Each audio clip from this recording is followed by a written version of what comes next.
Good day, good evening, everyone who has joined us. Welcome to the webinar on COVID-19, Cross-Sector Interlinkages and Public International Law, jointly organized by the NUS Centre for International Law and the Singapore branch of the International Law Association. This webinar will run for about 90 minutes. You are welcome to write your questions in the Q&A function and also vote for the questions of your interest. I would now like to invite Dr. Niloufar Aurel, Director of NUS Centre for International Law, to deliver her welcome speech. Over to you, Niloufar. Thank you so much. Well, it's my great delight on behalf of the Centre for International Law to welcome you all to this webinar co-organized by the NUS Centre for International Law and the Singapore branch of the International Law Association. I would also like to express my sincerest appreciation to the Singapore International Law Association for inviting CIL to be a partner in this important event. And a special thank you to my very dear colleague, Danielle Yao, Deputy Director General of the Singapore Attorney General's Chambers International Division.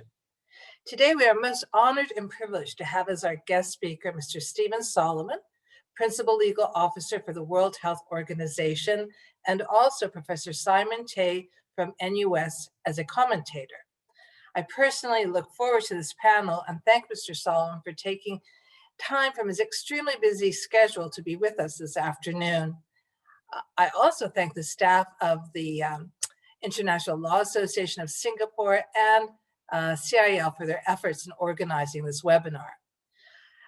I started my position as director of the CIL in January 2020, just as the COVID-19 was making its debut. It is indeed very discouraging that exactly 1 year later, the pandemic rages around the world with total cases well over the 100 million mark and far too many lives lost. However, we have a ray of hope now with multiple vaccines made available, although tempered by the onset of new variants of the virus. What unfortunately remains clear is that we are far from taming this virus and far from attaining global solidarity. The scramble for PPE has been replaced now with the scramble for the vaccine. Despite the lofty sentiments of the General Assembly resolution for international cooperation to ensure global access to medicines, vaccines, and medical equipment to face COVID-19 that was adopted in April 2020, there seems to be little cooperation right now. The Secretary General of the WHO said it was not fair for younger, healthy people in richer nations to get injections before vulnerable people in poor states.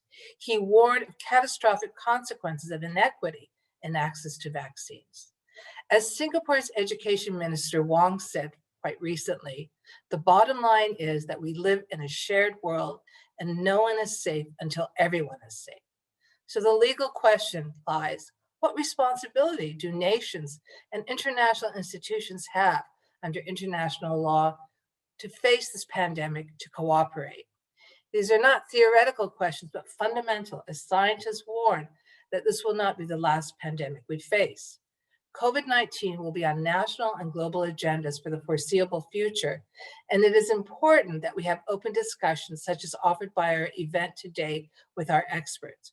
So I thank you for joining us today, and I'm very grateful to have Mr. Solomon and Professor Tai join us in this webinar. Thank you so much. Thank you, Niloufar. I'll now like to invite Ms. Danielle Yao, Deputy Director General, International Affairs Division of the Attorney General's Chambers of Singapore, to commence the panel. Danielle, please. Thank you, Alan, and thank you so much, Niloufar, for the wonderful opening remarks. It is my great pleasure and privilege to be moderating this session. And let me just introduce first our keynote speaker, and that's Mr. Stephen Solomon. Stephen is the Principal Legal Officer at the World Health Organization in Geneva. He leads the Legal Officers Unit on International, Constitutional, and Global Health Law, where in addition to providing legal support for the WHO's response to the COVID-19 outbreak, Stephen also focuses on the normative global health matters, such as the International Health Regulations, the Framework Convention on Tobacco Control, and the Pandemic Influenza preparedness framework. So you can see he's well-versed and able to address all aspects of this troubling issue. Prior to joining WHO, Stephen has had a very interesting and very varied career. He was in private practice before joining the US State Department as an attorney. And then just before joining WHO, Stephen served as the Deputy Legal Counselor at the US mission to the UN in Geneva, where he was responsible for negotiating a variety of human rights and humanitarian law instruments. Stephen, it is my great pleasure, and I look forward to hearing your remarks. Thank you.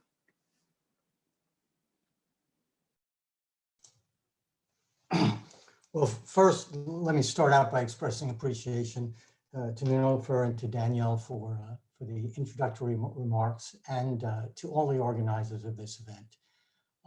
These are very important, increasingly so, as I hope my presentation will point out, because of the essential need for the broadest possible engagement in these issues, and particularly from a public international law perspective. As strange as that may sound, it really may be of central importance to building back better, which is what has to be done now. So I will, I'll provide a few prepared remarks, and then I'm looking forward to the discussion as well. Let me start by saying that when it comes to the issue of the subject matter of this seminar, cross-sectoral interlinkages in international law, I think it's no overstatement to say that we are at a historic inflection point, an inflection point on the order of 1918, 1945, and 2021. And that is because I think the cross-sectoral interlinkages will be even more important than they ever have been. Public international law, I believe, will be even more important than it has been. And I think if that's not the case, we will all be in a lot of trouble. We'll be in a lot of trouble because the threats posed by new pathogens, not only the possibility of variants of the current coronavirus, but new pathogens, the threats posed by climate change, the threats posed by racism, the threats posed by inequality and inequity. These are threats that can only be addressed by collaborative and collective action, multilaterally, regionally, and globally. The role of international law in promoting systems to do that, I think, cannot be overstated. So what I thought I would do is divide my presentation into four basic parts. First, what does the legal landscape look like now that relates to the pandemic? Secondly, what didn't work and what isn't working, with particularly from a normative perspective, but also from a substantive perspective. Third, what is needed in this area? And fourth and finally, how public international law can help with that. So with that description, let me get into what the current legal landscape looks like, because it's rather modest. In fact, I'm going to hold up the instruments that constitute the current landscape here, and it's rather thin. So, well, from a legal perspective, it's certainly rather thin. So that, if you can see it, that's pretty much it. What do we have in this pile? We have the WHO Constitution from entered into force in 1948. We have the International Health Regulations from 2005. And of central importance to the issue of equity, we have a soft law instrument, which actually has some hard law aspects, called the Pandemic Influenza Preparedness Framework, and a protocol to the Convention on Biological Diversity, the Nagoya Protocol. So the current legal landscape in terms of these central instruments is rather limited. There are, of course, soft law instruments in terms of the resolutions and decisions of the Health Assembly, But for the moment, I'd like to focus more on these more formal instruments. The WHO Constitution is absolutely central because it established the World Health Organization as the central coordinating body for global health. And in it, it established the principles which are the ones absolutely central now to the work moving forward, which is that the principles of equity, the right to health, and the importance of a science-based approach to ensure the credibility and legitimacy of the work product of the World Health Organization. The International Health Regulations of 2005 provide a technical, highly technical approach to issues of preparedness, alert, and response to the threat of epidemic and pandemic diseases. The Pandemic Influenza Preparedness Framework provides an approach to ensure equitable access to influenza pathogens and benefits derived from the sharing of those influenza pathogens, namely influenza vaccines for pandemic influenza. But very importantly, the Pandemic Influenza Preparedness Framework, while it sets out these ethical principles in the influenza area, has no impact at all on other pathogens. So other pathogens with pandemic potential that are not influenza are not covered by it, and there currently is no international regime to deal with the threats posed by other pathogens and the universal imperative that there be access to the countermeasures for those pathogens. So again, to be clear, PIP covers pandemic influenza threats and ensures equitable access to the countermeasures for that vaccines, but it does not cover any others. What the Nagoya Protocol tells us is that this principle of equitable access to the benefits derived from all genetic resources, including pathogens, is a principle that should have universal application. So that's what the legal landscape looks like at the moment. Now I'd like to go into what is needed, what didn't and isn't working. So there's probably 7 things that I can list here. There's a lot more, I'm sure, that can be added to the list, but there are at least 7 areas where things are not working or didn't work in response to the COVID pandemic. First and foremost, and the one that was mentioned during this, the very good introduction, was the lack of equity, particularly with respect to vaccines. I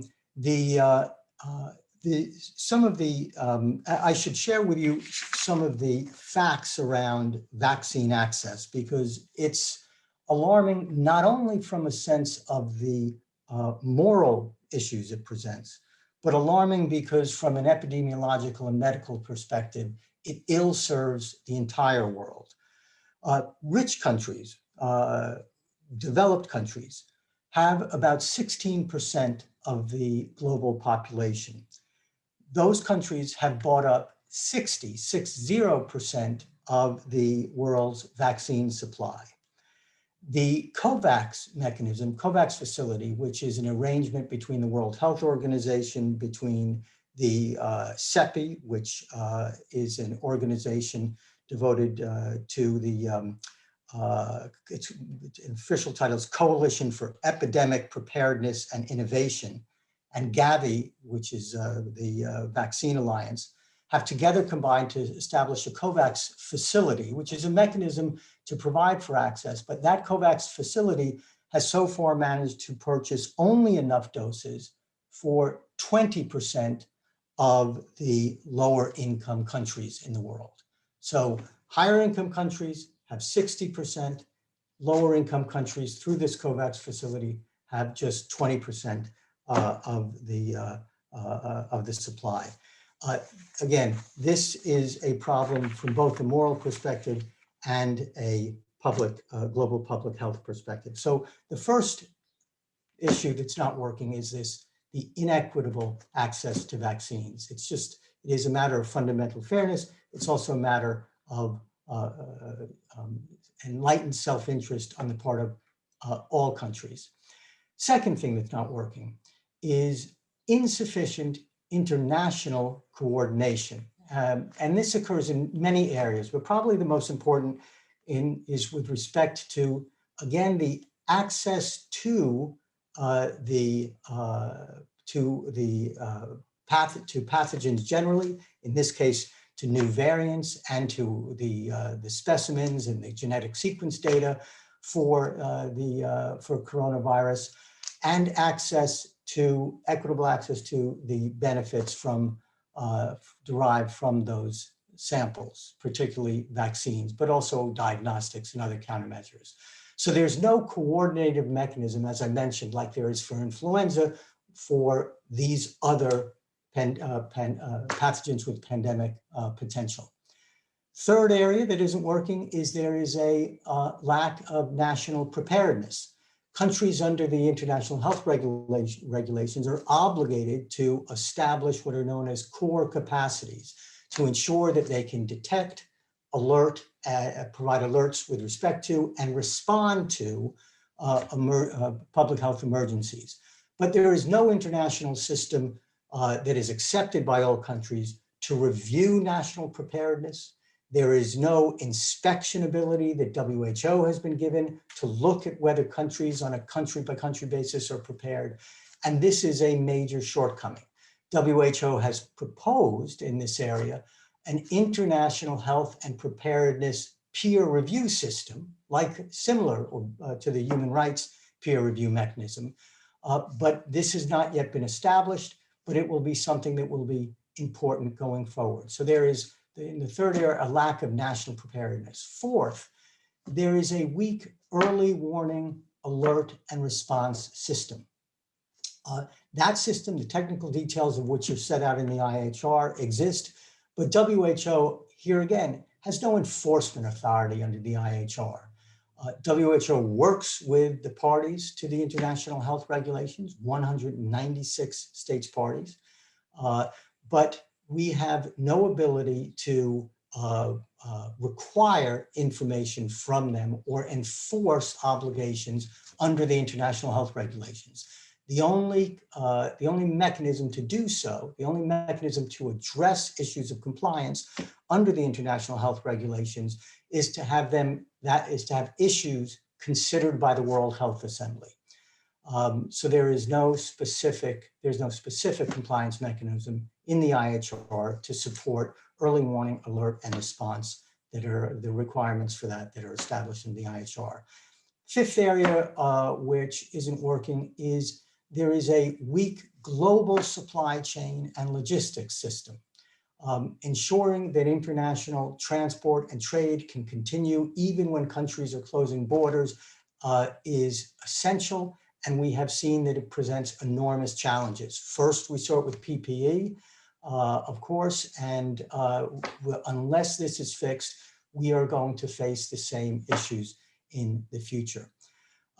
Sixth, we have a global health workforce which is already stretched and increasingly at risk. Some 30,000 health workers have been felled by COVID-19. This already weakens a global workforce that is overstretched.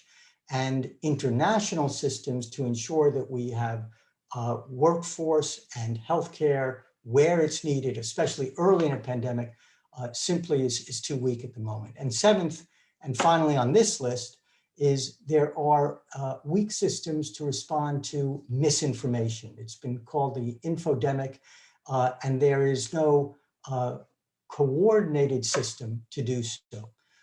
We need more and improved science-based, credible mechanisms that are broadly subscribed to ensure that we can address misinformation, which compounds the problems that are presented by this pandemic. So what is needed? What is needed to address these and other areas where there are these shortfalls, these weaknesses? I think we can put it in terms of principles. First, principle is the principle of equity. Clearly needs to be a absolute and a touchstone for all of the actions that have to be taken. Second, inclusiveness. So this means a all of government, in fact, all of society approach. Third, the principle of solidarity, which has been mentioned. Fourth, the principle of science and science-based, evidence-based approaches. And fifth, the sustained political leadership. The importance of sustained political leadership is what's going to bring me to the what's next and the possibility of how public international law can help. But there's two other areas where we need sustained efforts, and that is sustained resourcing, sustained financing, because we currently have a system for pandemic, for response, for emergency response of panic and then neglect, panic and neglect. And that clearly has shown it does not work. We also need a sustained system for credible and legitimate global governance. And this is especially where a strengthened WHO can come in. So the fourth and final point about what I'd like to address is how public international law can help. And here there's been a proposal which WHO has welcomed at the level of Director General by the President of the European Council, President Michel, a proposal for a new treaty on global pandemic preparedness and response. It would be a framework convention that is being proposed, and it would work to supply across all sectors the approaches that could address at least these 7 areas, if not more. And as a framework convention, it could be grounded in the WHO Constitution. Many of you may know that the WHO Constitution was also the basis for another framework convention, the Framework Convention on Tobacco Control, which has over 180 parties to it. The convention could be, as a framework instrument, arranged through pillars that would support each of these areas discussed. The IHRs could be supported by this instrument, and if it was if there was engagement at a head of state level, at a senior political level, globally, the ability to ensure those 3 areas where sustained a sustained approach is essential: political leadership, the sustained financing and resources, and sustained global governance could be promoted by having an instrument that is binding under international law and addressing each of these issues at the level of broad aspirational objectives. The difficulties will be in working out the details. There's no question that this is not easy. But the WHO Constitution itself was a document that took 10 months to conclude. It was after the end of World War II in September 1945. The WHO Constitution was signed in July 1946, 10 months later. It is certainly conceivable that a framework convention that is on that level could be done in the same time frame, particularly at the aspirational level, with details then to be developed over time to fill in each of the frames of the framework. And the importance of elevating from the technical level where this issue has remained and where this issue has been, the importance of elevating from the technical level to the senior political level, head of state level, to ensure that all of government, all of society, cross-sectoral approach cannot be overstated. What is different now is the nature of public international law actors, because whereas in 1946, the actors were principally sovereign states, the field is much broader now. And WHO has found in our work in developing normative instruments, particularly recently from the 2005 IHR to the PIP framework, that the engagement of the private sector, the pharmaceutical sector, civil society, non-governmental organizations, the public at a community and other levels is essential. That will have to be part of any future framework convention. We have to make sure that we deliver on WHO's commitment and what is now a global imperative to ensure that everyone everywhere has access not only to respond to public health emergencies, but to have health systems that are strong in between emergencies, and that because of the importance of those systems to ensure an adequate response during emergencies. I think I will conclude by saying that there's an opportunity, and this is behind what the Director General's welcoming of this idea is. There's an opportunity to send a signal to the future that this will be, out of this enormous impact we've seen on lives and livelihoods of the COVID-19 pandemic, that this will be a fairer world, a more equitable world, more focused on working together to face the challenges that I mentioned earlier, the challenges of climate change, the challenges of racism, the challenges of environmental degradation, so that working together, that the planet and the countries and communities and individuals can be healthier collectively. And that is ultimately where a global instrument, a global public international law instrument, that is where it can best serve towards that end. So I'll stop there and look forward to questions and the comments of the panel. Thank you very much. Thank you very much, Stephen, for that really magisterial survey. I started off with describing what the landscape is, what isn't working, which actually got me quite pessimistic, and then you lifted my spirits when you talked about what we can do. Now I will be very pleased to introduce Associate Professor Simon Tay to share some observations and some responses to some of the themes that you have mentioned. Simon doesn't need much introduction to those of us in Singapore. He's the chairman of the Singapore Institute of International Affairs, which is Singapore's oldest think tank. The SIA's work focuses on politics, economic policies, and sustainability issues that matters both to corporations and policymakers and the government. So very, very responsive to the last comments that you have made about the multi-stakeholder approach. Simon is concurrently the associate professor who teaches international law at the NUS Faculty of Law. He's also taught at Harvard Law School, Fletcher School, and Yale University. So a wonderful synthesis of both the law and the public, the geopolitics and public policy. So Simon, over to you. Looking forward to your remarks.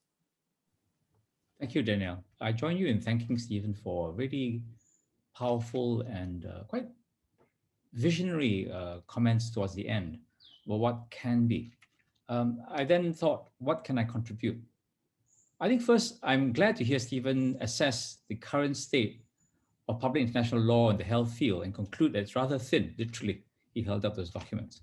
Because when I teach PIL, public international law, and when I have been a long time ago a student of public international law, it doesn't figure strongly. And so in a way, when the pandemic struck and the need for global cooperation was there, and when the news started circulating about both the hopes and the many sort of criticisms of the international cooperation and the WHO, I think those questions really started percolating for many of us. What is the system that's supposed to be? And why is it fit for purpose?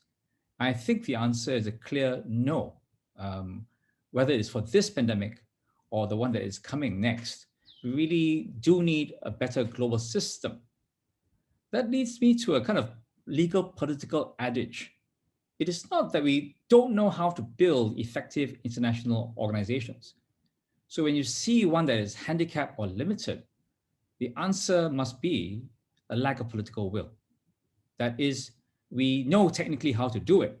We know how to have monitoring systems. We know how to lock in resources. We know how to have voting systems. There are many ways to do this. But when we haven't done it, I think it's either inattention, which is not the case here, or lack of political will. And this leads me to, I guess, the elephant in the room, that where we are is a very important time, not only, as Stephen said, inflection point for the world, but the idea of an international organization, an international regime to deal with global health, both now and in the time to come. And this is that we see the need, but we are bereft of international global competition, cooperation, and truly global leadership. In fact, rather than any kind of global leadership, we've had global bickering of the first order. This relates not only to the grabby, me first attitude of many countries. I mean, and I sometimes wish to excuse that because in an emergency, governments, like individual human beings, panic and they do some things they regret later, even good ones. And we've seen that. But more than that, there's been almost a deliberate campaign to fight over the pandemic and bring this fight into the WHO, to weaken the institution and to really, like two fighting elephants, come into the China shop and start wrecking without much regard of whom they hurt or the damage they cause collaterally to the global system and to all of us. And I think really, in a sense, if the world does not move forward and instead stays where we are, or worse, it starts to break down under these pressures, I think I would have to blame quite heavily the lack of American and China leadership and their fighting over these issues. And it's sad. I don't think it's necessary. And I'm hoping actually that in terms of politics, with the Biden administration just come in, that this can start to soften. And if we can't have a peace, we could have some sort of truce. And within those truce, then the Europeans and other countries, including smaller countries like those around us, Singapore itself, might offer some sort of thought and other leadership towards rebuilding or building a new system. Now, if that political will question can either be cured by the great powers having a truce, finding a way to work together for essential common cause, or the supply of other middle and smaller countries filling that gap, there are many things that could be done. I think Stephen's comments about the modeling is very prescient. And it's not, I would say, in a way, like cloudy imaginations of, I wish I could. If we look, and this title of this seminar is Cross-Linkages. If we look across various fields, which I do teach, environmental law, human rights law, the regimes aren't of a global government that tells every state what to do. The state sovereignty is there. But the initiatives that Stephen talked about, a review system of experts or state-appointed experts, that's all the time done. That's not rocket science. It can and should be done. In the trade field, we see that, and trade is global. And that's a functional area, which can be on a good day as apolitical as health can be also on a good day. Of course, on tough days, it also becomes like the trade war, intensely political, like the WHO and pandemic is severely political now. But on a good day, they need not be as politicized as human rights law. We can have very functional review systems. In fact, we need to, and developing countries should be willing to have these review systems to, in a way, plead for international assistance to fill those gaps. I'm proud to say that I'm here in Singapore, where somehow or other, through our effort, but also maybe blessings or luck, or all three, we actually have weathered so far well. We've gone through a rough time, but we weathered so far well. And we have a good national legal system, legal, of course, but also medical system, health system. And I sometimes wonder, in terms of international affairs, global cooperation, ASEAN cooperation, whether we need to take a next step and push out to get beyond any sort of selfishness. Of course, we have to take care of our people probably first. But if there is capacity, and there is probably some capacity to help, we should be doing it. Now, of course, when I think that, first, I stand accused of being a sort of peacenik of Singapore. As I left my hand in San Francisco. But more than that, I think the other challenge is to do that in concert with other countries, because a small country like Singapore can just do so little or just so much. We can't do enough. But if we were to take a step in tandem, all step forward together, what could be done? And I think that's where I think the last part of Stephen's very important. So as commentator, I don't want to go too long, but whether we look at the review system or many areas, including responsibility. And that is a very tenacious point. I think we can find many linkages. I just want to make 2 points before I close off. And I think this is really important. One that Stephen mentioned, and one that Stephen probably can't mention. One where he can mention is not just the states and governments, but really across the civil society, the pharmaceutical companies, the health profession as a group. Again, I want to say that in many ways, we see this in the World Trade Organization. Those same pharma companies, which could be of help here, were for a time obstacles towards the trade of allowance to have substantially similar pharmaceuticals that could help the world against AIDS. That problem has been cured. This problem can be put to the positive as a way to work together so that, yes, there can be private profit, but this is always in a certain way tempered by the public good that needs to be done in times of pandemic. Additionally, the private sector in terms of the health groups, again, the International Labour Organization is a tripartite kind of arrangement, not just in Singapore or other countries that talk about pluralism, but really internationally, where they bring in unions to represent that sector of worker. And I think the health sector and the frontline workers that have been applauded by Lady Gaga and other well-known personalities really needs to be given that kind of recognition too, as a stakeholder in this global health system that is to come. The part that I think Stephen and any WHO official really has trouble talking about probably is Taiwan. And this relates back to what I said about the Sino-American tension. But the problem is more general. It applies to a number of quasi-states. Somehow they have a territory, they have a people, but for political reasons of tension are not being recognized as a state. Again here, by analogy and linkage, I want to point out that in the WTO, where they have effective control over trade policy over territory, Taiwan is recognized. It would be an essential part to tap into all these range of entities, regardless of the political question of their statehood, so that we can truly have a global control, global handles on the essential materials that we need to deal with the pandemic and to monitor situations where potentially they may go out of control. Please allow me to stop there and take some questions and comments. Thank you. Thank you, Simon. So for those really illuminating remarks, I think the stage is set for a very interesting discussion. We have about 50 minutes or so for this interactive discussion. May I take this opportunity to also invite participants, registered participants. If you have any questions, type them into the side, and I think there's a voting system for that. I now also happy to welcome Niloufar back to the conversation. I think it would be very remiss of us not to include her in this and to miss out on her insights into this very interesting discussion that we will have. I propose to do it this way. I just pose some questions along general thematic tracks, and I'll invite our three esteemed speakers to share their thoughts on this. And perhaps I would just start with the first basket of issues that centers around the role of international organizations. And there's been a lot of references to international organizations, but not just that, regional organizations, civil societies, private enterprises, and so on and so forth. But what is your own estimate and how realistic do you think that this pandemic will actually lead to significant changes in the overall workings and functions, both within an IO like the WHO, and also as between, more importantly, this is the question that I have, between different IOs? Is there enough interaction between, say, WHO, WTO, and let's say even the climate sector, the UNFCCC Secretariat, where the issues seem to be very much interlinked? Is there enough dialogue? Is there enough sharing, specifically to enhance this global cooperation? Maybe I'll start with that. And if the panelists have any perhaps observations to share in related to this, is also the question of sovereignty. All right.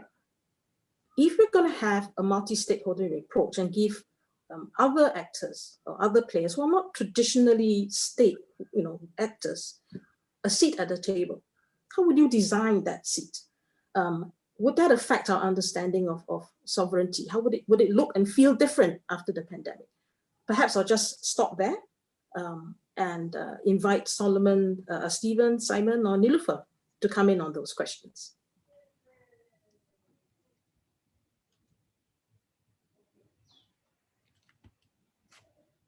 Nilufer, would you like to go first, or shall I jump in?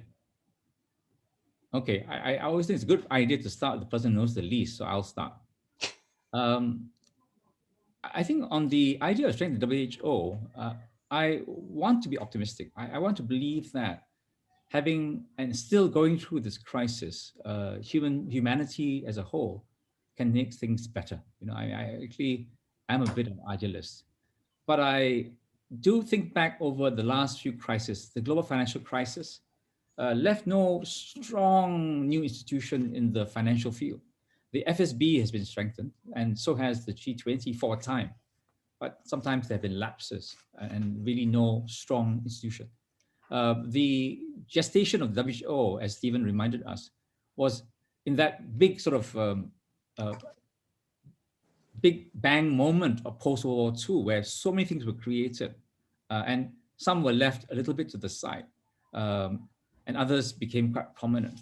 And I think that that's where that idea of political will.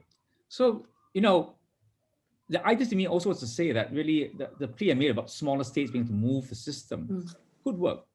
But there is no strong evidence of this, I must say. We'd have to work really hard in new ways at it. It sometimes depends in the end on this few range of dominant powers to really strengthen institutions and create that consensus. There are a few exceptions, you know, like the Treaty on Limit of the Use of Landmines and, you know, maybe the ICC, a slightly bigger scale. But really to make that push does require the big powers. And that's why I mentioned the Biden sort of idea of truce. The other point you made, I think, is something I didn't talk about earlier. And really, I would love to hear Stephen's view on this, but it's very important. For example, on civil aviation, you know, which concerns a small country like Singapore. Almost every trip we're going to take is outside the country, you know. And for a long time, and still, we don't really have very clear internationally approved guidelines on how flights are supposed to be. I mean, the industry is trying, and for a while they were still sort of different airlines are doing different things according to the configuration of their plane, and we don't really have a global system as far as I know. I would love to hear that ICAO is moving in it, and particularly moving on it with tandem WHO, so that the health aspect of the international aviation guidelines for what is a safe flight would come more from a dual effort. Thank you, Simon. I think that's a wonderful segue to the issue of interaction between IOs. Would Stephen like to come in, or Nilufer, maybe you have some comments first before I invite Stephen to close us out on this topic? Okay, thank you so much. Excellent questions, very thought-provoking, and of course not easy as well. But the question of interlinkage, whether the pandemic has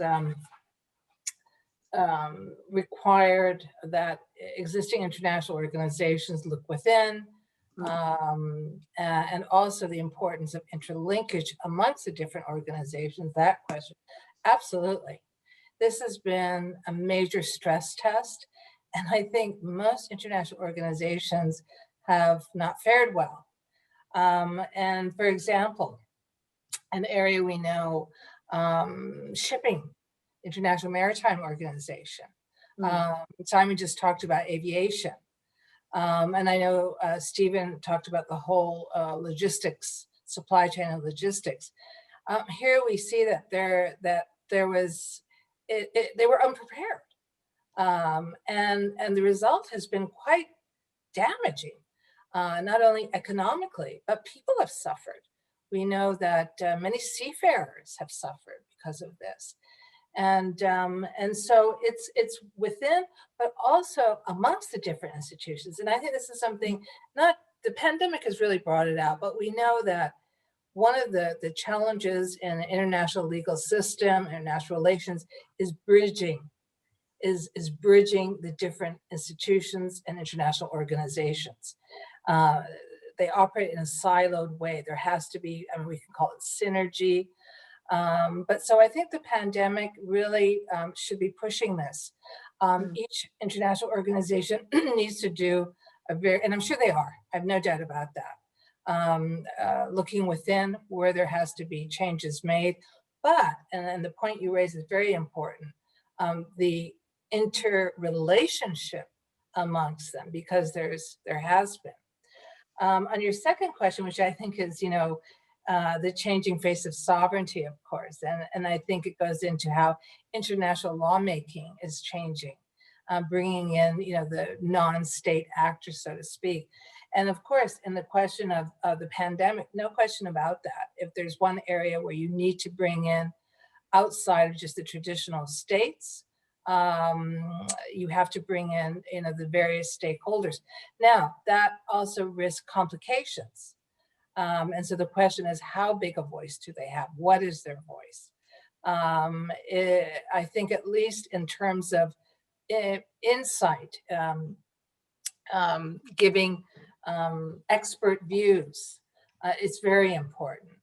And I think that we really have to, for the pandemic, and in particular, we go into, and I do hope, I think we need that international global treaty, absolutely.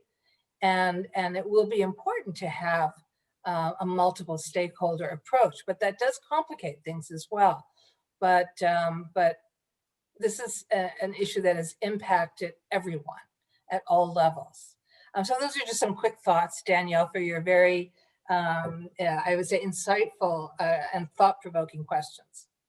Thank you, Niloufar. I think I've benefited much, as always, from your insights. And I wonder if Stephen could share his thoughts from his perspective. I think the multi-stakeholder approach is something that we are starting to see more. Certainly in the climate change arena, we see a lot of that. Plus and minuses, but no doubt what they bring to the table has been welcomed.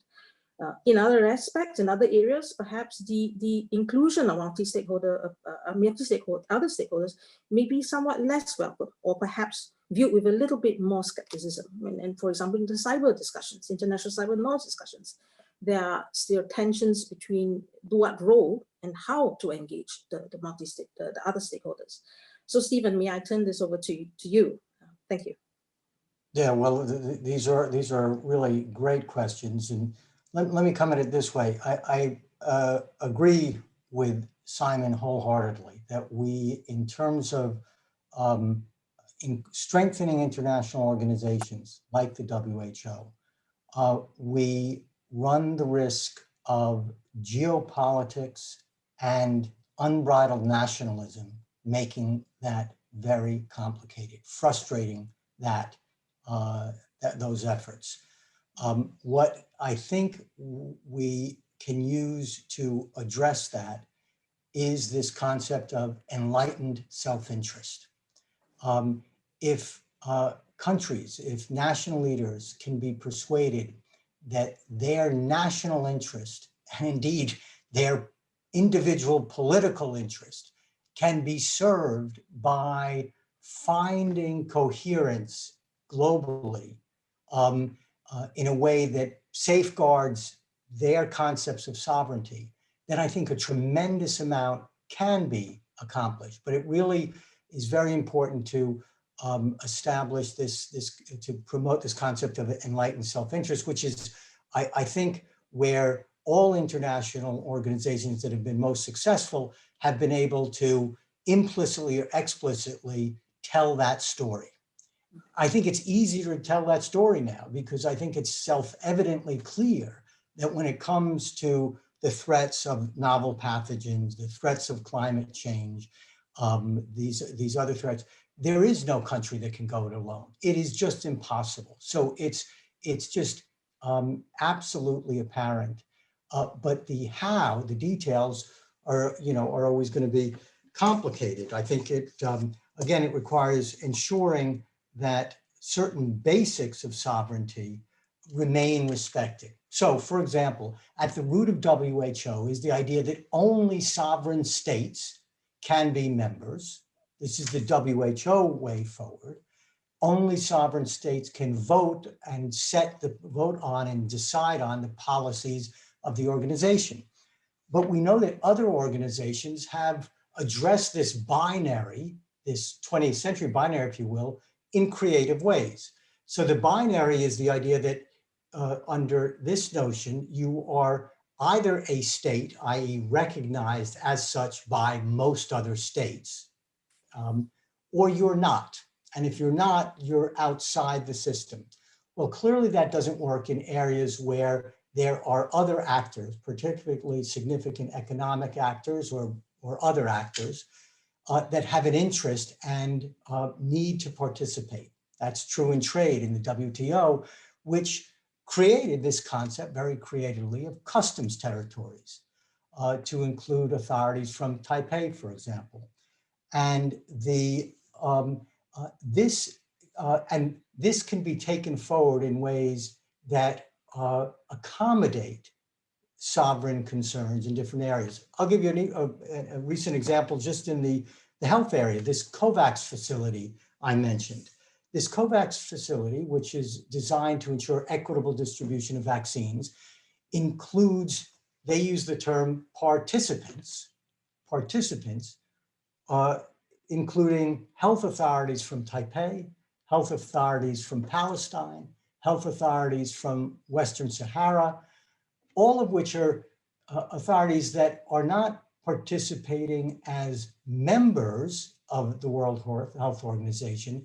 But when it comes to equity, when it comes to delivering on the commitment of health for all and health as a right to everyone everywhere, this is imperative that they participate in, they're able to access these same resources and contribute because they can contribute as well. So there are ways, if we think creatively, to address these concerns, but it takes appealing again on enlightened self-interest, and it takes working to find open minds. And this idea of a truce that allows for the opening of minds, the consideration of ideas, I think is very important, because when you move into a much more conflictual, adversarial situation, we all know what it feels like. Our minds close. That happens on an individual level, that happens on an international and international level. So the idea of finding ways to maintain open-mindedness so that these creative ideas which exist, we don't have to invent too much, we just have to build on creativity that already exists. The idea that we can, there can be take-up of these concepts, I think is a part of the answer to this very, very important question of inclusiveness, essentially, is what the question is about. And it is essential when it comes to public health. Thank you very much, Stephen. I think that's a very inspiring tone for us to think and reflect. At the end of the day, we're talking about human lives. And regardless of boundaries, regardless of political affiliations, the question is, this is a global health emergency. And I do very much like ask all of us to think about the creativity that you have referenced. How else can we be creative? And it leads me to the next question, if I may, taking a tack from that. Enlightened self-interest that you have mentioned. I mean, there's a state level, individual state, and then between individual enlightened self-interest to global, if I may say, enlightened self-interest at the WH level or global level, it's a huge leap. One would not think it'd be a huge leap, but it is a huge leap. Can we bridge that? Can there be small steps? Can we look at the role of regional organizations, perhaps, where there is a pool and a reservoir of trust already, of cooperation already, habituated over time? If I look at ASEAN, for example, I mean, they may have an advantage of moving more nimbly, more quickly. ASEAN, for example, the economic ministers adopted recently the Hanoi Plan of Action to strengthen ASEAN economic cooperation and supply chain connectivity in response to the COVID-19 pandemic. And the purpose of which is really to ensure a free flow of essential goods, especially medical food supplies. And of course, a very important point that you mentioned earlier, keeping critical infrastructure and trade routes open. And on top of that, ASEAN has adopted what we call an ASEAN Response Fund, pooling financial resources together to support other ASEAN member states. And ASEAN standard operating procedures for public health. So there's some uniformity, there's some, I would say, scientifically, kind of technically based standards or at least a process by which these public health emergencies can be dealt with. And of course, also an ASEAN regional reserve, which is quite important, reserve of medical supplies for public health emergencies. Now, we have seen that in ASEAN. The question I have is, do we see that elsewhere? Do we see that in the EU? And if not, why not? Nilufer and Simon? Well, thank you. All right, I'll take a first stab. And Daniel, I don't know, you ask the tough questions. But I think the panel here. I'm going to quote a well-known professor who says that he will always start off saying, "I only answer easy questions." So, but you raise, I think, yes, to go from the national enlightened self-interest and to take that to the global level. Ideally, all those enlightened self-interests at the national level will congregate at the World Health Organization and bring it and make it a global enlightenment. But the role of regional organizations, of course, you raise that possibility. So ASEAN, of course, because of various reasons, one, the experience that they had with SARS, this region, and it's probably not a coincidence, has done much better than other parts of the world. Another regional organization is the EU, which maybe is not done as well. And one would have thought they would have done actually much better given the level of integration they've had. So I think it's a good principle, the regional, but I'm not sure they all operate at the same level. There are many different regional organizations, but not all of them have that same level of engagement or system in place. And I think with ASEAN, this prior experience they had certainly was a benefit. So I think in theory it sounds good, but the problem is how can you translate that when these different regional organizations are not necessarily functioning at the same level. And of course the EU is one that's functioning at a very high level, but the pandemic, we know really, again, the stress tests, they didn't fare well in all cases. So that's just really off the top of my head, but I look forward to hearing what my colleagues have to say. Well, I think if I could add on ASEAN first, I think Daniel's done a very good job in summarizing what ASEAN has undertaken to do. And I think Daniel looks a lot of ASEAN. In fact, we submitted more than one memorandum to the ASEAN Summit this year with some of those recommendations.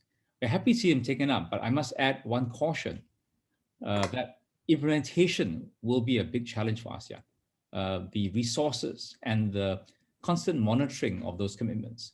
With the global financial crisis, actually, there was a lingering impact so that our financial systems were under constant review at the national level. And we created a small organization called AMRO to do that on the regional level, with not just ASEAN, but the ASEAN +3. Here, similarly, in the early stages of the pandemic, we met not only among ASEAN, but with ASEAN +3, China, Japan, and South Korea.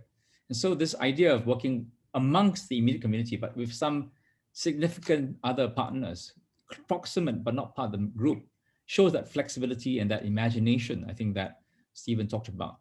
I'm also proud to say that Singapore, in terms of the trade resilience, has also been talking to other non-ASEAN partners even before ASEAN. I think, Daniel, we've got one with New Zealand, right? A very old trade friend. So this shows that really countries need, of course, the Sino-American problem is a problem, but there are things we can do. We need not sit idly by. Now, so far, I've talked really about a very conservative regional or regional plus arrangements or bilateral arrangements. But COVAX, I think, is a decent example of an effort. It's not by any means flawless, and I'm hoping it will gather momentum. But it certainly was an initiative. In another field, I was thinking about climate change and the Alliance of Small Island States, how these very low-lying islands, all having their individual self-interests, but then realizing that others dotted around the world, and there literally are dots in the world, including Singapore, had very similar interests. And then you coalesce those national interests into a lobby group, basically. And sometimes the lobby groups assisted not only by the brain power in the government, In the case of the islands of Small Island State Alliance, you had a lot of big non-government organizations lending their analysis and their lobbying coaching to the officials of various small island states like Vanuatu or what have you. So I think this is really a time that small states who feel vulnerable can act. I think the chief problem is not just imagination and tension. It is also they've just been scrambling. And I'm hoping that when we get to a place where there is less of a panic, less of a, like the pandemic numbers keep climbing and climbing, then the institution building, institution improvements can take more of a center stage. Thank you, Simon. I think those are indeed good reminder to us that for a good number of months, we were working in the dark. I think what Minister Lawrence Wong said, the fog of war. We don't know what we're dealing with and we don't know how to deal with it, and people panic and your base instincts and tribalism comes up. Stephen, would you like to add some words to this topic? Sure. I think the role of regional organizations is extremely important.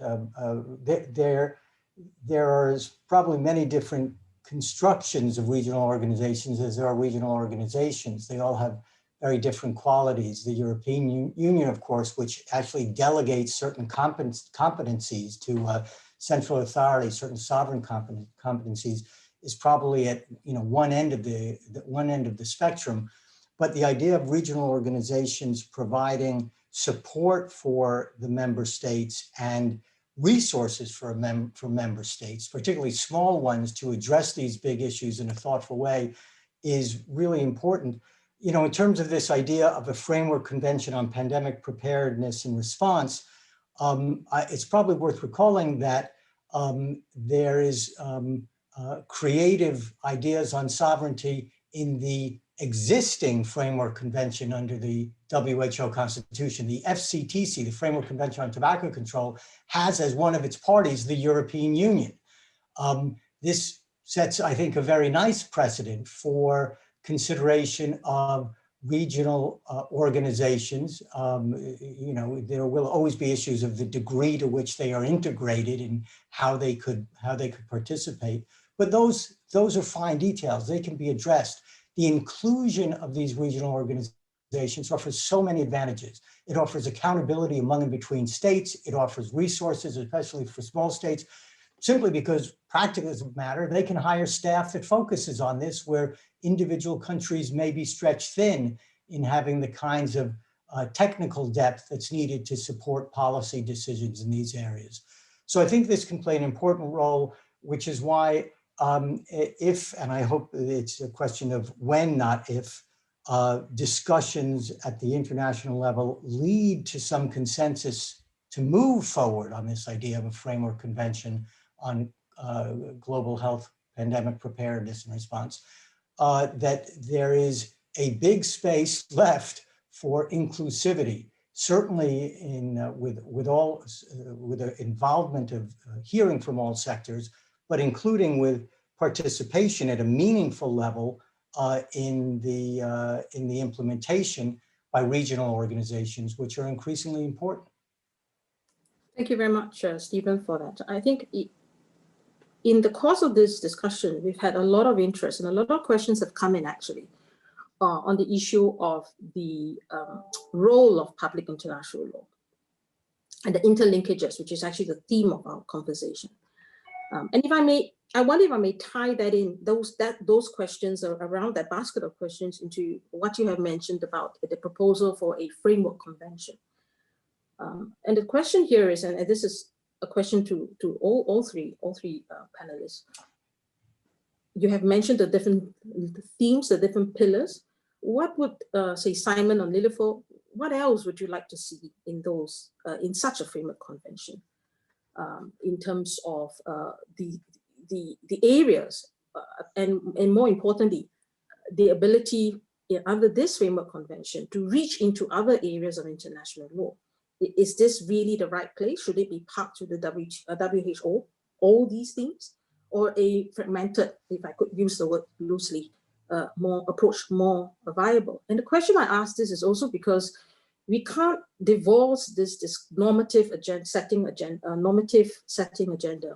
from what we call what I would term geopolitical contestation, big power politics. We can't run away from that.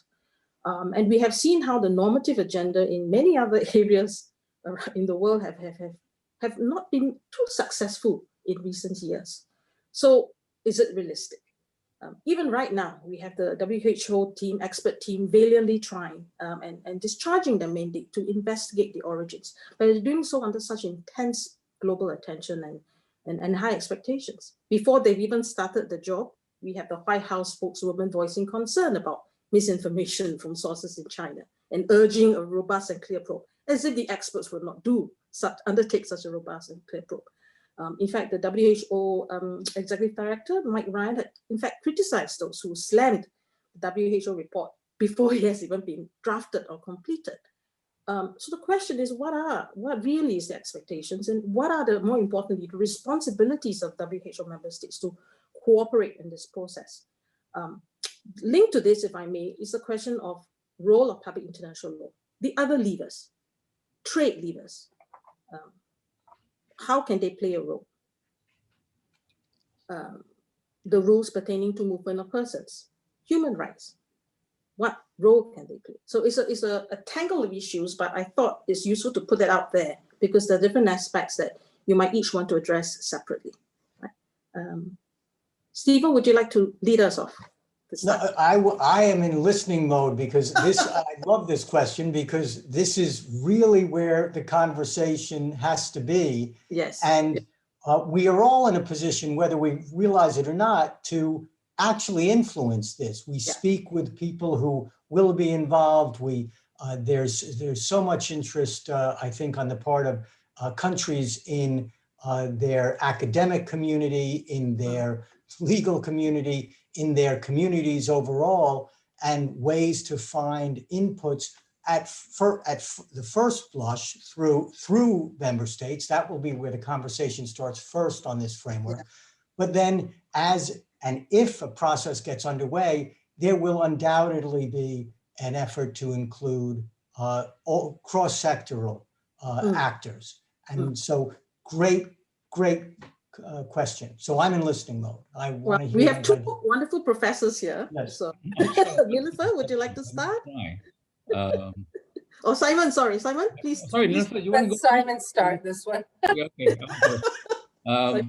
I think first, I think it is perhaps a good thing to say at this stage that the public international law practitioners and professors could make a good contribution by having a survey commissioned to really look at all the areas. I've learned a lot also from an earlier series that the Center for International Law did with various speakers early on. So it was, not every answer is the correct answer, but it's a good start.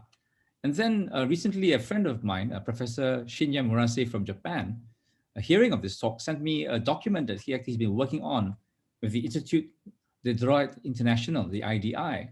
It tries again to sort of very systematically look at different areas of linkage or collision, and then start to piece out what the international law problem and response might be. And this kind of sort of deeper, frankly, academic thinking is very important. I think it's a good contribution that the law profession and law professors could make. Additionally, to give it a stab, I think Stephen has already given us some important guidance, very practical ones. Just to back up a bit, what does the Framework Convention mean? So sometimes framework conventions in international environmental law seem like motherhood statements. I mean, nothing wrong with motherhood. In fact, that's exactly right. You get all the right ideas there, but you leave the painful parts, the deadlines, the specifics a bit later. You start with the principles, which he, again, I think did a very good job, I think, in the third or fourth segment of your initial remarks, Stephen. You put some key principles there, like inclusion, etc. And then you leave it, and everyone signs it off in strong political will, unity. It's the kind of document that you could possibly imagine Joe Biden signing with Xi Jinping, because it will be about a lot of good issues which no one should be disagreeing with, if any sensible person should be agreeing on these.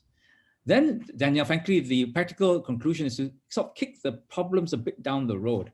You start to deal with the trade and security part that you talked about a bit later. And you might do that in the WTO or some plurilateral sort of arrangement. Because in a way, that's something that also happens when you look at other international regimes. The International Environmental Regime sounds like environment, right?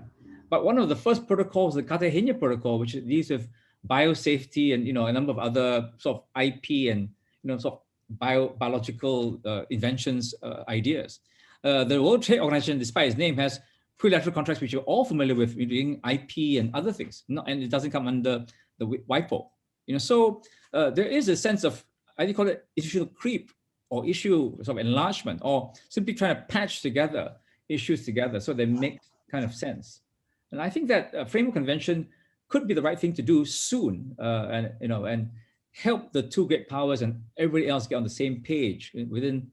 I don't know what framework Stephen's mentioned or hasn't mentioned one.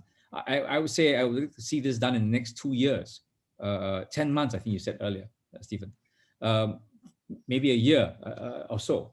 And then we start to say, once that is done, what are the likely first protocols? And there, I think the International Health Review, the IHRs, I think those might come next, because we do need a kind of global sweep across the different systems. So that's my attempt to sort of frame it and say that we should be moving forward. Thank you, Simon. Very, very interesting idea. I look forward to that professional study by the law professors on the various survey. I think that would be very interesting. Send you out Shinya has done a lot of good work at the IDI as well as the ILC. Thank you. Niloufar, over to you. Yes, of course, I know Professor Maraste is a dear member at the commission, and I know he initiated that project at the Institut de Droit International on the pandemic right away. He was an early responder. We can say that. So the role of public international law, in terms of first starting off with an instrument, a framework convention. One thing, if we're looking at the reality right now of the landscape of international, the truth is that states have very little appetite for new binding instruments. That's the truth of it. However, there is an opportunity, a window of opportunity now, because this pandemic revealed so many gaps in the system. And ultimately, it's the gap of cooperation, coordination. And international cooperation is so important. And you mentioned, I just want to say that after the tsunami, this was another major event that revealed, again, problems in the international system. And the International Law Commission actually prepared and adopted, and Danielle, you may be following that, the protection of person in the event, draft articles on the protection of the person in the event of disaster. And that is now before the 6th Committee in the General Assembly. And it does provide, kind of a framework actually for disasters in general. But the problem is, what is the appetite of states in the international community, political will call it, to do something? So that's the biggest hurdle. But I think, and I'm going to agree with Simon, that of course a framework convention has advantages, is that it gives you the broad principles, and I think the principles that Stephen has outlined can be put in and establish a process. And I think that's what we need. We need a process. So rather than get stuck in the weeds, I don't think that this is a framework convention that can address trade and shipping, and can address all these things. But it needs to establish a mechanism, a process that is going to ensure solid cooperation and duties, responsibilities. And that's why in my opening, what is the responsibility of states? They have responsibilities, and it's bringing it to fore. And of course, then what it allows through a framework is then you can either take, protocols or a conference of the party decisions and supplement as needed. But bottom line, the big issue has to do with access and how to have the system in place to respond, early response. Cooperation. No one should be left behind. Inclusion. The poor countries cannot be left behind in this. And the system right now is not covering that. So, we can go on and on about that, but I think that International law can provide, many avenues. There are many bodies, from professors, International Law Commission, but also the states themselves, organizations. But clearly we have to take action. There's no doubt about that. We cannot let the status quo exist as it is. So I'll stop right there. Thank you, Nilufer, for that action-oriented comment. I think, Simon, you wanted to come in quickly before I turn it over to Stephen. One is, in terms of avoiding certain sort of real shoals, so it could wreck the momentum forward. I think the question that you raised, Danielle, of actual state responsibility of investigative trips, etc., I think that's a tough one. I think it'd be very tough to, you look at the draft convention on code on state responsibility. We've spent decades doing it. We haven't got very far. The present move will just make such investigative trips very difficult to strengthen beyond what we already have. So I would tend to very politically just say, leave the hard stuff for later. That's one of them I earmark as hard. The rights of citizens to migrate across borders as well, when countries are, and all countries are doing this, changing rules and testing rules and quarantine rules every other week, they're changing. I think to try to get, it's frustrating for citizens who claim a right, international human rights to migrate and move. But I can't see, again, any easy, quick solution to those. Again, put it in a basket of stuff that's hard to do. And I would go for the lower hanging, easier stuff to do. And that takes me to one other point. I think I want to build on Nilufer's point about, the softer aspects. Sometimes it doesn't even need to be binding to really be effective. If I think of the Sustainable Development Goals, and sometimes once people sign off on the goals as a soft law document, so it's not legally binding anyone, companies start saying, or citizens groups are saying, you said you agreed to this SDG. Well, we're going to do this, this, and this. You really start self-actuating. And when an industry group starts to set a certain standard that this is how we do this, how we monitor this, how we detail out the general obligation, that starts to set a certain benchmark, which most people then can't ignore. And so supply chains and all that industry tends to follow that way rather than really mandating specific regulations. Thank you, Simon. I think it's a very important point to pull us back into what would actually work and a sequential step-by-step approach. Stephen, would you like to come in very quickly on that? Sure, yeah, because Simon's point about the question of it doesn't always have to be binding, I want to respond to, and Nilufer's point about the little appetite that exists for binding international law, particularly very little appetite for ratifying treaties in the US Senate, as we've seen, are important points. But let me respond to it this way, because I also take the view that binding, whether it's binding, should not be the only criteria. There are advantages to soft law instruments.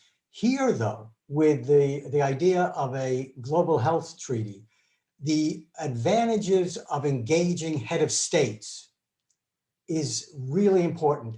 The fact that you would have head of state or foreign minister himself sign the thing makes a difference in terms of elevating this from a technical issue within governments, within some office in the Ministry of Health, to an all-of-government approach. So if you can find through a framework convention a way to do that, I think it's very important. Here, I think just as we have the concept of hard law and soft law, we actually have hard binding and soft binding. And I want to give an example because it really illustrates this thing about how a framework convention works that I think captures what we've been saying here. It's very important. And for our audience to hear the specifics from the Framework Convention on Tobacco Control of what I'm talking about when I say soft binding would be interesting, I think. I'm looking at now Article 13 of the Framework Convention on Tobacco Control. And one of the things the convention does is it's a legally binding convention that everyone says bans tobacco advertising. And that's true, but it's not the full story because you have to look at the words.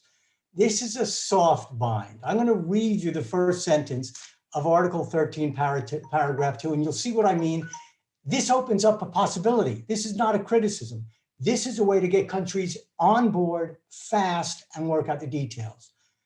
First sentence of Article 13.2 says, each party shall, there's that important word, shall, and then comes the comma and the caveat. Each party shall, comma, in accordance with its constitution or constitutional principles. You don't even have to point to anything in your constitution, or constitutional principles, comma, undertake a comprehensive ban of all tobacco advertising.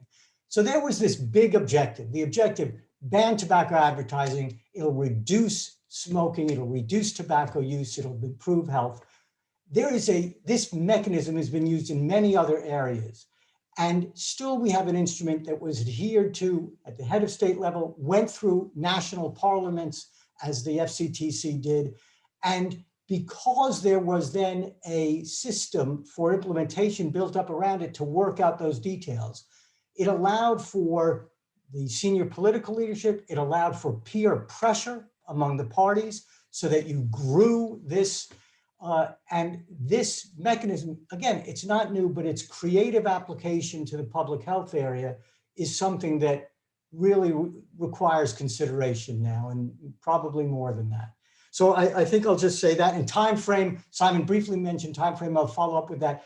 The 10 months was just, I said that because that's how long it took to write the WHO Constitution from start to signature, not entry into force. My point there was, while it's extremely ambitious to talk about a new framework convention in even a 2-year period, while it's extremely ambitious to do that, it's not out of the frame of what the most ambitious instrument in global health law is, the WHO Constitution. So the idea would be May is a very big month for us all to watch for global health. There'll be 3 big things in May.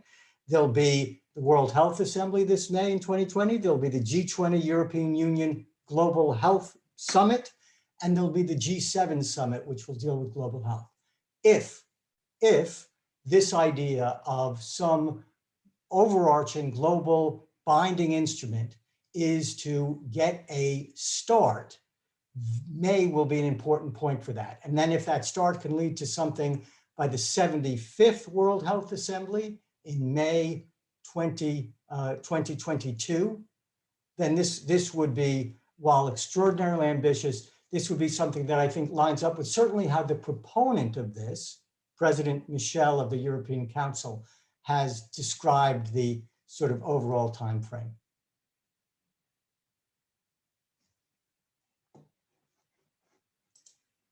Danielle, you muted. Microphone. Sorry, thank you very much. I mean, this has been a fascinating discussion. Time has just flown by, but if I may, if I may continue as the moderator, we have about 10 minutes or so. I just wanted to explore, coming back to these questions. One is the deep dive. Deep dive in terms of access to goods and access to medical supplies, PPE, this was mentioned. The UN SecGen, Antonio Guterres, one of his priorities for 2021 it was actually this COVID issue. And he has emphasized that the vaccine, for example, should be seen as a global public goods available and affordable to all. Now, and there are many in the audience are lawyers, some are not. What does it mean when it is a so-called global public goods available and affordable to all? What legal regime is it? Is it still free market? Does it mean, what about IP rights? Can one do compulsory licensing just because I can't get access? What does global public good actually mean? What are the principles? You mentioned equity. Are there others? And if so, what would these be? So that's one question. Related to that is a very, very insightful discussion earlier about the likelihood of a normative regime, but also being open-minded about soft laws and even political declarations. And we have seen that, for example, in the area of supply chain connectivity regarding COVID, right? For example, the not WHO, but there's a joint ministerial statement signed on by about 12 or so states, including China, right? And this was started by Singapore and New Zealand, to affirm the importance of refraining from the imposing of export controls, for example. So China has signed on to that already, but noticeably, I don't believe US or the EU has signed on to that yet. But this is an example of how we can push the boundaries, push the envelopes using soft methods and political methods. And Related to that then is a question I thought is quite interesting. I thought I'll throw this up, and Stephen, you might be able to share your thoughts on this. The Singapore Prime Minister Lee Hsien Loong, in a recent address to the World Economic Forum, the Davos agenda, in fact, just last week, suggested that countries should work together to develop a robust system to verify the authenticity of COVID-19 tests and vaccinations, pointing to a need for some sort of a trusted, standardized system, which is so essential to reopening borders, resuming travel. What are the conditions for this to take place? What legal, political conditions? And I think about it as a traveler. I love traveling. And I think about my yellow WHO vaccination passport. Why is that not enough? We need a new system, really. So please pick the questions you would like to respond to. Thank you. Simon, should I start you off? Yeah, let me go first, and then I'll leave the last words to Nilufer and Stephen. I think I'll take the first two about IP and export controls. One of the questions in the chat, a Q&A session, is actually from an old friend of mine, Elizabeth Chalai, who's a true expert on the WTO. I hope I don't muff it up, but I want to join Elizabeth as far as I can understand her question or comment. In terms of seeding this area, very much the WTO. The WTO has done a lot of work on both issues and certain disciplines which are used to. But I have a caveat to this. Some of the WTO tries, but still thinks mainly about the economic trade aspects. And like I said in the earlier example of the HIV/AIDS, it really struck me as a general public international lawyer that these IP companies and the TRIPS regime really need a punch occasionally to remind them of the public goods. So in a sense, there may be some declaratory aspects of soft law aspects from the Framework Convention that Stephen has talked about, which could help inform the WTO. Because after all, if we take the WTO seriously, their charter also talks about sustainable development. Their appellate body, insofar as it still exists, talks about public international law, not just trade rules. So we can influence the nature of that commitment towards equity or inclusion. Then they would have to reinterpret perhaps IP rights in light of what these other documents say. That's my hope, that basically without taking over the issue of fighting over who's in charge of the issue, we can influence the interpretation of the existing WTO regime. Similarly, I think that would be the approach for the export controls. Again, we don't need to reinvent the wheel, but we do need to influence where the wheel is taking us, which direction the wheel is going. And so if we want to strengthen the regime of controlling and limiting export controls to truly emergency situations and otherwise ensure free trade, this time I think the WTO will be very much on the side of continuing trade despite all these emergencies. So those are my two contributions of the questions, and very good and hard questions you've asked. If I got it wrong, Liz, you can email me and complain, but those are my takes. Thank you very much, Simon. Very, very useful. Nilufer, over to you. Yes, because I think Stephen should really have the last word in all of this. In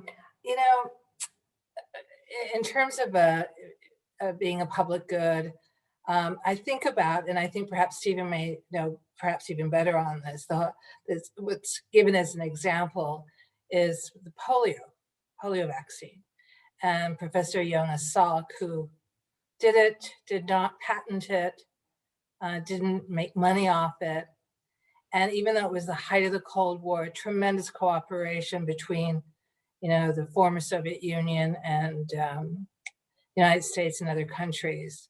Of course, it took a long time, for polio, but I think it's a model to look at in terms of understanding the importance, it's beyond importance. Now, where are we right now?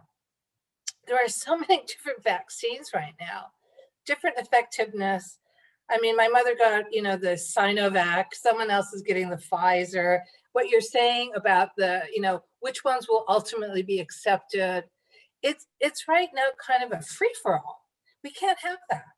The vaccine has to be treated as a public good in the sense that we have to have, there has to be some common standard. It has to be accessible to all, and that means control. There has to be regulation. Whether it's subsidized, it has to be affordable. So these are all the things that we need to really seriously look at. And that goes again with the COVID test. So it's like the early wildcatting days of oil. you know, everyone's staking their claim, and we'll see who's left standing at the end, but we need to have control over it. So that's all I'll say at this point, because I really would like to hear Stephen. Thank you very much, Nilufer. I hope we don't all end up in a mud fight. Stephen, the last word from you. Yeah, and I'll make it quick because I see we're at 11 o'clock, but yeah, I think, you know, polio is a great example. I think smallpox is a great example of a global health good and an approach to that. Pandemic influenza, as I mentioned, the Pandemic Influenza Preparedness Framework, where WHO has already contracted for pandemic influenza, 10% of the doses of the major manufacturers will go right to WHO for distribution based on public health needs to where it's needed most for free. So this idea has to be extended. The principle has to be extended to all pathogens. But I think to just get back to the issue of what really matters for all of these issues is, again, I think two things: sustained political will and sustained resourcing. If we don't have sustained political will, we'll never get an all-of-government, all-sectorial approach. And so the question is how best to engage that. If we don't have sustained resources, funding, this is, you know, maintaining health systems is brushing your teeth. It's not a one-time deal. It's all the time. Alert systems are all the time. Response have to be maintained. It's fire departments. You cannot just put up a fire department when there's a fire. If we're going to have sustained resourcing, if we get that, we will avoid this panic neglect cycle, panic neglect. So finding ways to achieve that through all the different things we've talked about is absolutely key. And that will help sustain the global public good approach to this, which is essential for the principle of equity that really underlines and underscores all of this. Thank you, Stephen, very much. Thank you, Simon, and thank you, Nilufer, for this really 1.5 hours of fascinating. If we could go on, but I think we don't have the time. But if I may just quickly, I can't summarize the rich debate that we've had, but I'll just pick up, if I may, on a few points. Question here is the substance. What do we engage for? What do we engage on? And I think that we've got a range of options. Then the question is, when do we engage? Which sequence? And who to engage, which comes to Stephen's point about the high level of engagement, which level in order to get past that political will and conviction. And I think that's very true. We don't live in a binary world, in a kaleidoscopic world, as you have mentioned previously, and we must not forget the other actors in the field, who have important role to play and have the scientific and technical expertise to bring to the table as well. Ultimately, what would be important would be global cooperation. We can't get away from the need, all right? The health of all can only be assured through the health of everybody and every single one. And that is very true. So I come down and hopefully we can end on an optimistic note. You have mentioned earlier, Stephen, the imperative for us to be creative in our thinking, to grasp lower hanging fruit as well as, and we must, and we can, and we must be ready for the next pandemic. So to end off, if I may borrow a quote from Maya Angelou, right? I think what we can do is we can all do the best you can until you know better, and then when you know better, do better. All right. And so on that note, I thank everybody for a wonderful 1.5 hours, and to the audience for sitting through this with us. Yes. Over to you, Alan. Thank you very much to our esteemed panelists. Thank you everyone who have joined us here today. It was a pleasure having all of you with us. Please note that the recording of this webinar will be made available on the CIL website and the CIL Facebook page. With that, thank you everyone and goodbye. Thank you. Thank you very much, Stephen. And thanks, Simon. Thank you all. Thank you. Bye-bye. Thank you, Danielle. Wonderful moderator. See you. Bye-bye.